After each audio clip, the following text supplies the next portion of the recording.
بسم الله الرحمن الرحيم.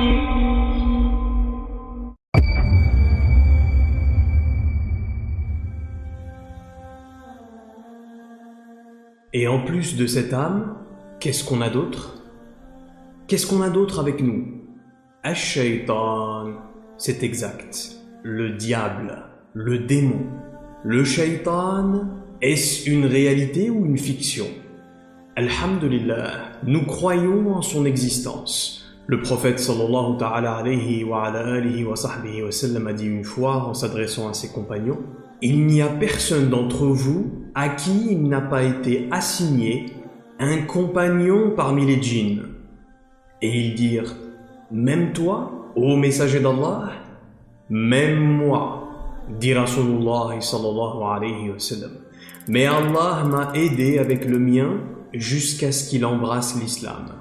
Désormais, il prend sa satisfaction en m'incitant à faire de bonnes œuvres. Un compagnon parmi les djinns, c'est ce fameux concept du qarin, le qarin dont Allah subhanahu wa ta'ala parle dans le Coran. Qu'est-ce que le qarin?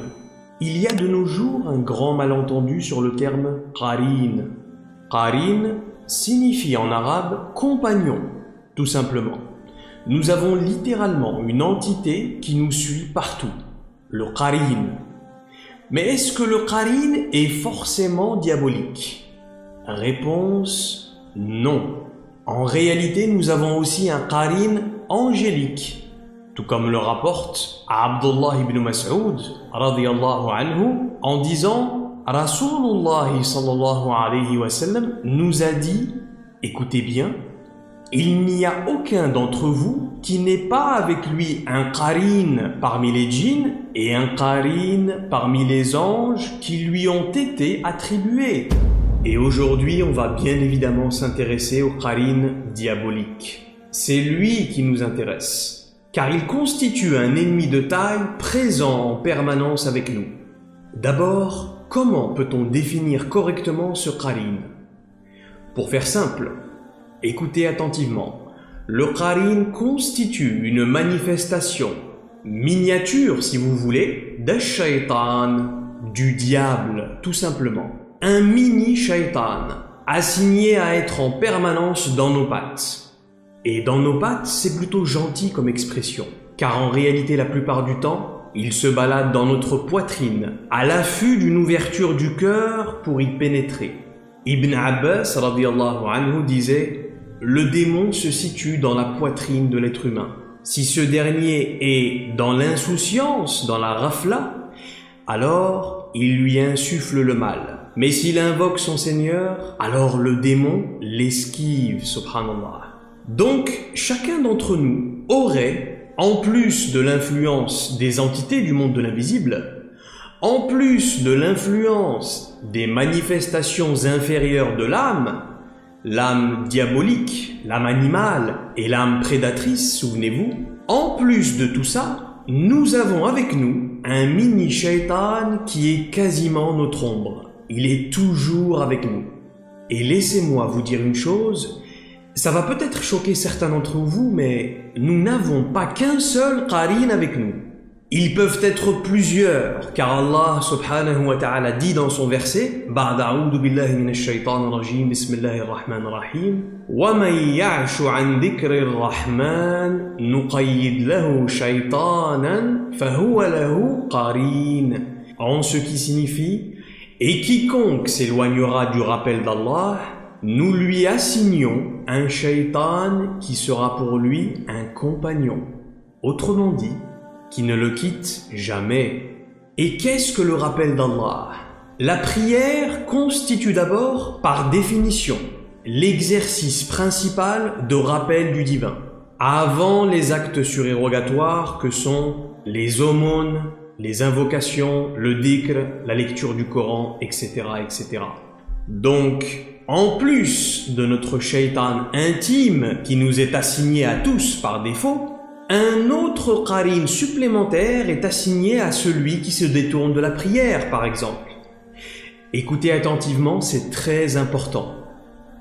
Chaque fois que vous intégrez dans votre comportement un acte qui constitue une transgression, une désobéissance, un acte méprisé et détesté d'Allah, à chaque fois, un nouveau qarin vous est assigné comme compagnon.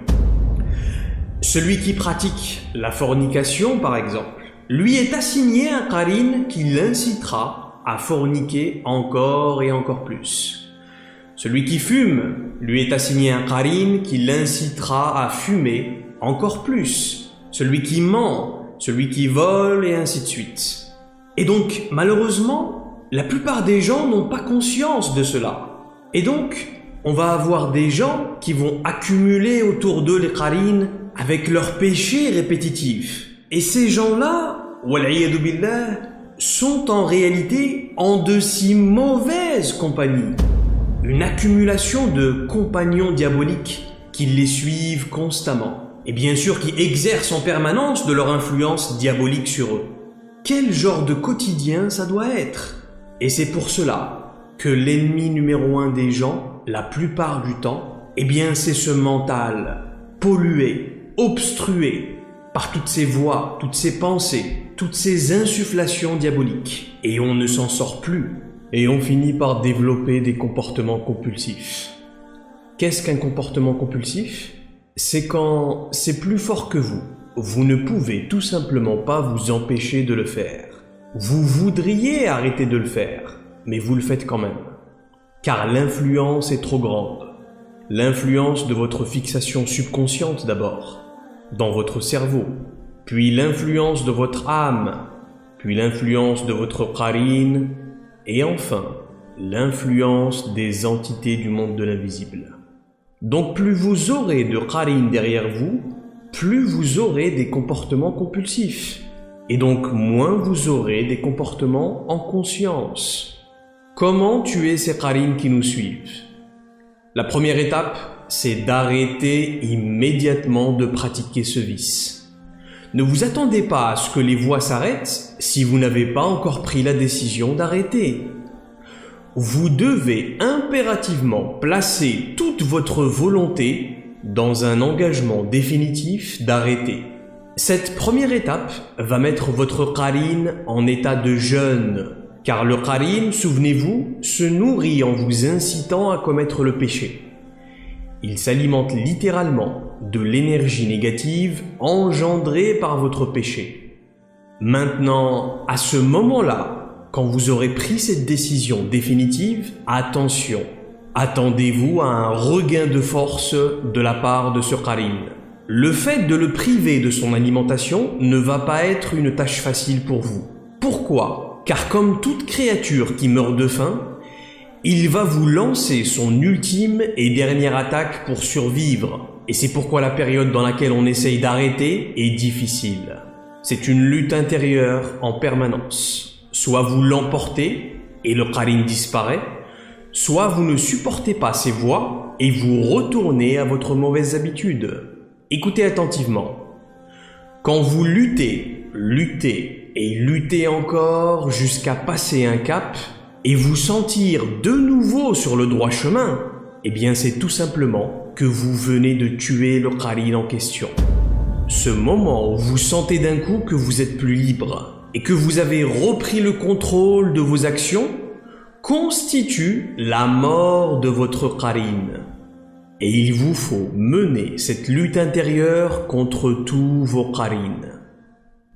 Mais dans le meilleur des cas, vous avez au moins un qarin qui est avec vous en permanence.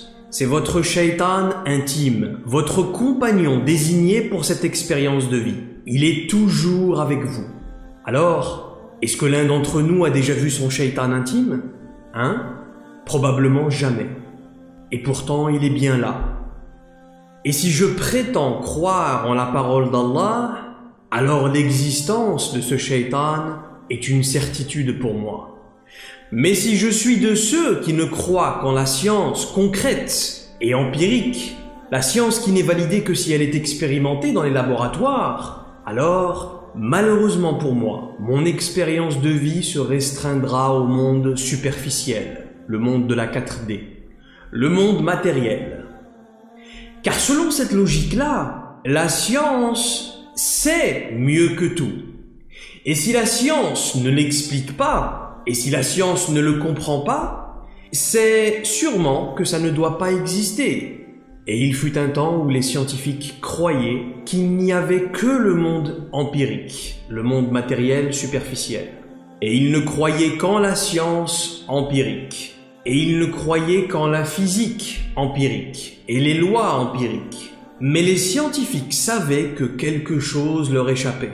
Ils savaient pertinemment que leur savoir était incomplet, jusqu'à ce qu'ils découvrent et qu'ils reconnaissent finalement l'existence d'un monde plus vaste. Un monde caché, le monde du subconscient, le monde de l'invisible, les dimensions quantiques de la création. Ils ont fini par réaliser, naturellement, que certaines lois de la physique classique, à un niveau plus profond, ne fonctionnaient plus. Étrange. La science concrète échoue au-delà d'un certain seuil de profondeur, subhanallah.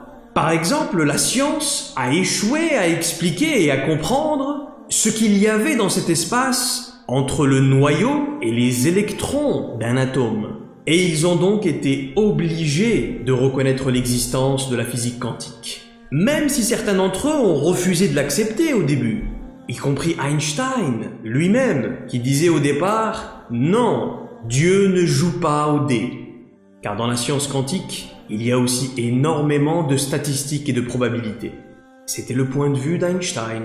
Mais c'est seulement une fois que ce monde invisible, qui ne s'opérait pas en fonction des lois physiques concrètes, fut reconnu, que nous avons pu en apprendre davantage sur notre monde matériel. Et nous avons pu comprendre et expliquer énormément de choses qui demeuraient jusque-là inexpliquées. Donc, oui, absolument. Il y a un monde au-delà de notre monde. Un monde que nos sens physiques ne peuvent pas percevoir. Mais il y a d'autres sens. Et il y a d'autres sciences qui peuvent le percevoir et qui peuvent l'expliquer. Et ce shaitan est une entité qui fait partie de ce monde-là. Et ce shaitan sait que le trésor le plus précieux de tout l'univers est votre cœur et le mien. Satan, le malin, sait que le bijou qui a le plus de valeur dans toute la création, c'est le cœur de Bani Adam, l'être humain. Et par conséquent, il en a fait le serment. Comme vous le savez, il s'est juré de tout faire pour occuper, pour coloniser ce cœur de l'être humain. L'ange Gabriel, Jibril alayhi salam, descend un jour sur le prophète et messager d'Allah, Daoud alayhi salam, le roi David. Et il va lui dire, An ya Daoud, tahhir baytaka liyahulla ar-Rabb fih. Ô Daoud, purifie ta maison pour que Dieu y entre. Ya Rabb, ô Seigneur, va dire Daoud alayhi salam, quelle maison pourrait supporter ta majestuosité et ta grandeur? Réponse, le cœur du vrai croyant. Ya Rabb, ô Seigneur, et comment le purifier? Demande Daoud alayhi salam. Et Allah subhanahu wa ta'ala va lui dire, ô Daoud, allume dans ton cœur un feu qui brûlera tout ce qui n'est pas pour moi.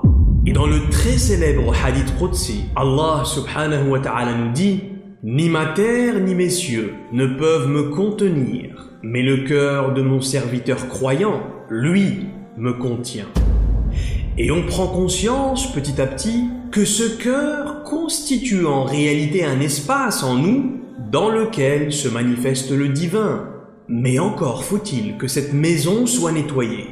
Tout comme la Kaaba, la maison de Dieu sur terre, qui fut nettoyée de la main du prophète Mohammed sallallahu alayhi wa sallam, lorsqu'il y pénétra pour y détruire les idoles présentes à l'intérieur. Autrement dit, le cœur de Bani Adam constitue, lorsqu'il est purifié, un trône seigneurial sur lequel s'installe Allah subhanahu wa ta'ala. Ou alors, dans le cas contraire, wal'iyadu billah, un trône sur lequel s'installe Ash-Shaytan, Et ça va peut-être vous surprendre, mais tout comme il y avait des idoles à l'intérieur de la Kaaba à l'époque, nous fabriquons nous aussi dans notre cœur des idoles, des statues, que nous adorons régulièrement. Et de quoi sont fabriquées ces statues?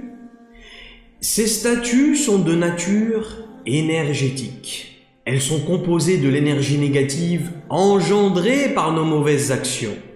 J'ai, par exemple, le vice des jeux de hasard. À tout moment de la journée, je ressens des envies soudaines d'aller acheter un jeu à gratter.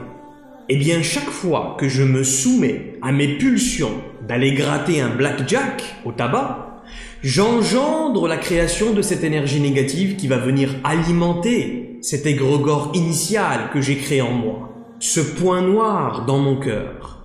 Ou encore, j'ai le vice, wal'iyadu billah, de la colère, par exemple. Je me laisse souvent emporter par la colère et je ne contrôle plus mes réactions finalement. Et de la même manière, chaque fois que je me soumets à mes pulsions de colère, je suis en réalité, dans une image plus concrète si vous voulez, je viens me prosterner devant cette idole de la colère qui est dans mon cœur. Et je vénère cette statue quotidiennement, et je l'alimente, et je lui donne du pouvoir. Et cette idole grandit et prend de plus en plus de place dans mon cœur. Et les statues les plus nombreuses et les plus imposantes qu'on a pris l'habitude de développer et d'alimenter dans notre cœur, malheureusement, eh bien ce sont les statues de nos mauvaises relations avec les uns et les autres. Subhanallah. Les relations qu'on a eues et qui se sont soldées par un échec, ou des liens qu'on a tissés avec une personne et qui, avec le temps, sont devenus tendus, parfois même toxiques. Avec cette sœur qui m'a trahi, avec ce frère qui a parlé sur moi, avec nos propres frères et sœurs parfois, avec nos propres parents parfois, wal'iyadu billah, dans nos relations amicales et dans nos relations professionnelles, et dans nos relations sentimentales, et j'en passe, et j'en passe. Et chaque matin que je me lève, dès que je suis conscient, les premières pensées que j'ai vont directement à lui ou à elle. Et je m'identifie à ces pensées, et me revoilà dans le film de cet épisode du passé. Et malheureusement, c'est triste à dire, mais la première chose de la journée que je pratique, eh bien c'est ça. Je viens à peine de me réveiller et je suis déjà littéralement prosterné devant cette statue en train d'adorer. Cette statue de haine et de rancœur. Et il m'a fait ça. Et il m'avait dit ça. Et elle m'avait menti sur ça. Et elle m'avait caché tout ça. Et ça n'en finit jamais. Et la statue s'alimente et elle grandit et elle prend de la place dans mon cœur. Et c'est cela, le concept d'Ash-Shirkul Khafi, l'idolâtrie subtile. C'est cette idolâtrie cachée que nous commettons dans notre cœur, consciemment ou inconsciemment, volontairement ou involontairement. Voilà pourquoi Ash-Shaytan cherche à tout prix, par les moyens les plus explicites et les plus extravagants, tout comme par les moyens les plus subtils, à travers les grandes portes, tout comme à travers les petites portes, à coloniser votre cœur et le mien, pour y installer à l'intérieur des statues, des idoles, qui vous entraîneront sur le terrain de l'idolâtrie, et par conséquent, vous empêcheront de faire de votre cœur le trône d'Allah subhanahu wa ta'ala. Et la colonisation de ce cœur se réalise de différentes façons. Cultivez et développez en vous les 3 niveaux inférieurs de l'âme animale, l'âme prédatrice et l'âme diabolique, afin que le côté du cœur qui est dirigé vers l'âme ne reçoive que les mauvaises inspirations de celle-ci. Souvenez-vous, le qalb, le cœur, est une lanterne, une lampe, vers laquelle et à travers laquelle les inspirations fusent, comme des faisceaux de lumière. Et Shaitan s'efforce de nous faire développer les 3 mauvaises composantes de l'âme afin qu'elles déversent constamment de leurs mauvaises inspirations dans le cœur. Et il fait ce travail en permanence, assidûment, sans relâche. Il cherche à tout prix à occuper ce cœur et il en connaît parfaitement l'anatomie. Shaitan connaît parfaitement l'architecture de ce cœur humain et par conséquent, il en connaît aussi les portes d'entrée. Et quelles sont ces portes d'accès vers votre cœur? En de simples termes, les portes que le diable utilise pour pénétrer cette forteresse qu'est votre cœur sont nos shahawat. En effet, les savants disent sifatuna, nos propres attributs. Très intéressant, n'est-ce pas? Nos propres attributs et nos propres qualités, quand elles sont négatives, constituent des portes que le shaitan va utiliser pour entrer dans notre cœur.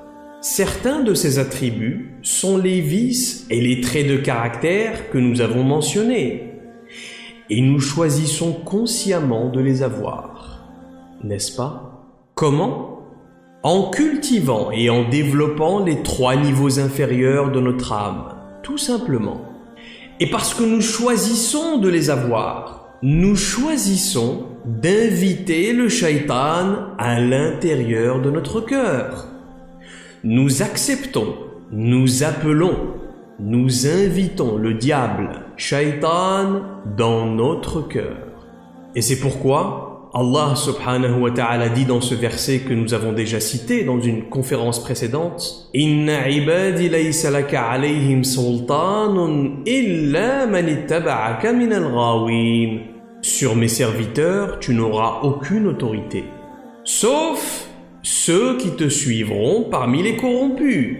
Sur mes serviteurs, tu n'auras aucune autorité, tu n'auras aucun contrôle, sauf sur ceux qui t'accepteront, ceux qui choisiront de te suivre. Minal ghawin, parmi les corrompus, parmi ceux qui se sont égarés, ceux qui se sont pervertis, ceux dont l'âme était déséquilibrée.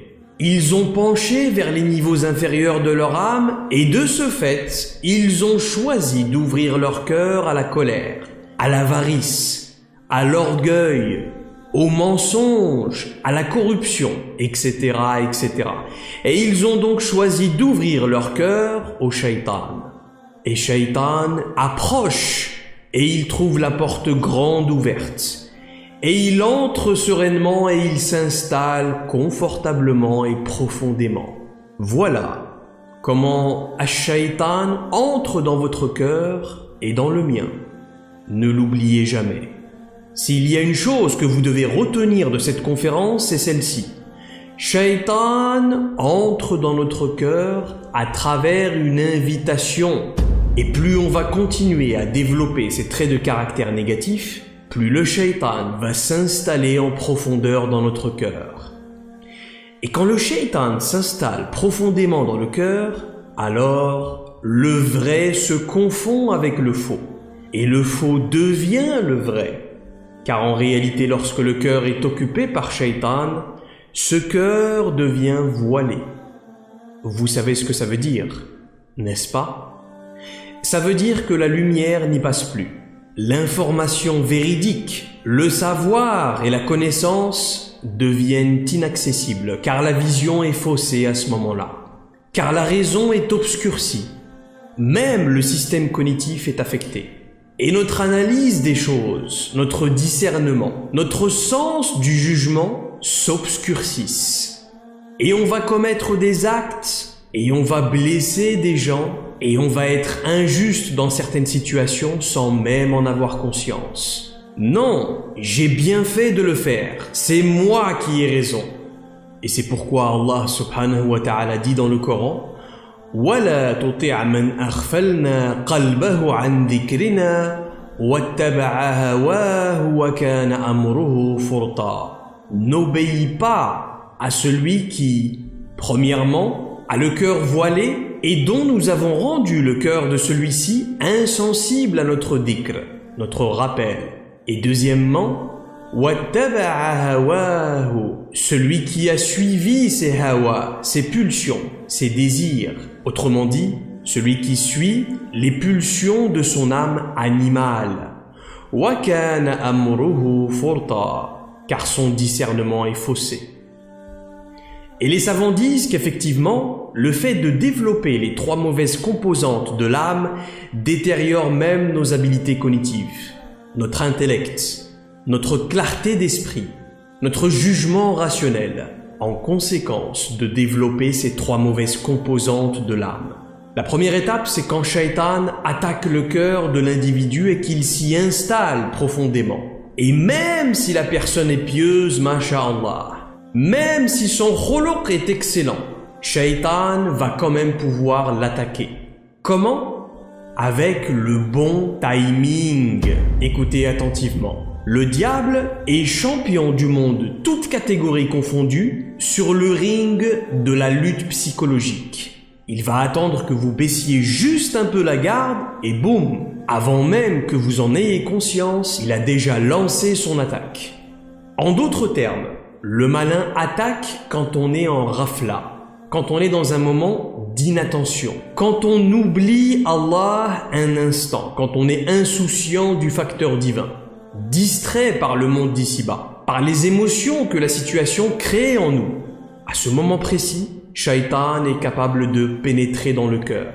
Man aghfalna qalbahu an dhikrina, dit le verset. Celui dont le cœur est devenu inattentif à notre rappel. La rafla est par conséquent un état d'absence du rappel de Dieu, un état dans lequel nous ne sommes plus conscients d'Allah. Et c'est la raison pour laquelle, en conclusion de cette conférence, Ibn Abbas radiyallahu anhu wa ardah dit dans son commentaire de Surat An-Nas que vous connaissez tous, concernant le verset Min sharril waswas al-khannas, Qul a'udhu bi rabbin nas, je cherche refuge auprès de Dieu contre al-waswas al-khannas. Qu'est-ce que al-waswas al-khannas? Abdullah ibn Abbas radiyallahu anhu wa ardah a dit Ash-shaytanu jathimun ala qalbi ibn Adam. Shaitan, le malin, se tient debout près du cœur de l'être humain. Il l'observe en permanence sur la pointe de ses pieds, tel un prédateur prêt à bondir sur sa proie. Ida rafala waswas wa ida dhakara Allah khanas, dit Ibn Abbas radiyallahu anhu wa ardah.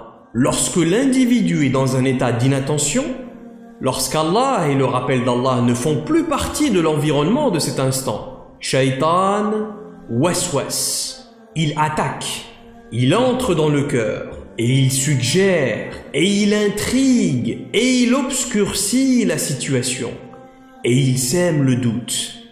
Mais quand le serviteur est dans un état de dhikr, dans un état de rappel, dans un état de proximité d'Allah subhanahu wa ta'ala, le shaitan khanas. Al-khannas, c'est celui qui se volatilise, c'est celui qui disparaît, c'est celui qui fuit. En somme, développer al-akhlaq de cette âme angélique, l'amener à devenir la composante dominante sur les 3 autres, et s'abstenir de commettre ad-dunub, les péchés et les actes qui engendrent la colère de Dieu à tous les niveaux et dans tous les aspects de la vie, et garder sa langue et son cœur dans le rappel d'Allah subhanahu wa ta'ala, sont en résumé les clés de notre retour au paradis. Autrement, cette âme est perdue et ce cœur est perdu et cet être humain est perdu, et cette famille est perdue, et cette communauté est perdue, et cette culture est perdue, et cette civilisation est perdue. Chacun d'entre nous doit commencer là, juste là, et continuer jusqu'à ce que, avec espoir, Inch'Allah, chacun d'entre nous puisse retourner vers Allah. À l'échelle individuelle d'abord, et à l'échelle familiale, et ensuite à l'échelle de la communauté, et ainsi de suite, avec un cœur qui est dans un état de paix intérieure. Et cela était l'essentiel des enseignements du prophète Muhammad sallallahu alayhi wa sallam, qui, nous devons l'admettre, a été totalement délaissé et abandonné, dans un monde qui est devenu matériellement très séduisant, extrêmement séduisant, dangereusement séduisant. Alors, comment parvenir à intégrer cet état de rappel de Dieu dans notre quotidien? Particulièrement pour ceux qui travaillent et qui ont un emploi du temps chargé. On pourrait en parler pendant des heures et c'est pas le sujet aujourd'hui, mais très brièvement. Il y a par exemple certaines paroles que vous pouvez répéter sur votre langue aussi souvent que possible dans la journée. Et ces paroles vont progressivement amener votre cœur à s'ouvrir et à être dans cet état de présence. Si je peux dire, le matin, le midi, le soir, pendant que je marche, pendant que je conduis, pendant que je travaille, et même pendant que je suis au bloc en train de réaliser une opération chirurgicale. Subhanallah wa bihamdihi, Subhanallah al-azim, tout simplement. Si j'arrive à maintenir ce rappel et à rester dans cette présence, parce qu'au bout d'un moment, la partie inférieure de mon âme va me dire « C'est bon, s'il te plaît, stop, je m'ennuie là ». Mais si vous arrivez à rester dans cet état, à le maintenir le plus longtemps possible dans votre journée, Inch'Allah, avec le temps, ça vous élèvera à un tout autre niveau de conscience. Est-ce que le prophète sallallahu alayhi wa sallam était occupé? Est-ce que le messager d'Allah était un homme occupé? Est-ce que vous et moi, ou quelqu'un d'autre ici, peut prétendre être plus occupé que le prophète sallallahu alayhi wa sallam dans sa vie et dans son quotidien? Méditez là-dessus. Et pourtant, Rasulullah sallallahu alayhi wa sallam était tout le temps en état de dhikrullah azza wa jal. Tout le temps. Et il a dit une fois, sallallahu alayhi wa sallam, لأن أقول سبحان الله وبحمده أحب إلي مما طلعت عليه الشمس. Subhanallah. Est-ce qu'on peut comprendre cela? Il dit, pour moi, le fait de dire Subhanallah wa bihamdihi est plus cher à mon cœur que tout ce qui est illuminé par la lumière du soleil. Ah, essayez par vous-même. Essayez juste ça. Je vous en dirai pas plus pour le moment. Juste ça. Essayez d'être régulier. Essayez de garder le rythme et Inch'Allah, vous le sentirez petit à petit dans votre cœur. Bismillahirrahmanirrahim. Wal asri inna l'insana lafi khusr illa alladhina amanu wa amilus salihat wa tawasaw bil haqq wa tawasaw bis sabr.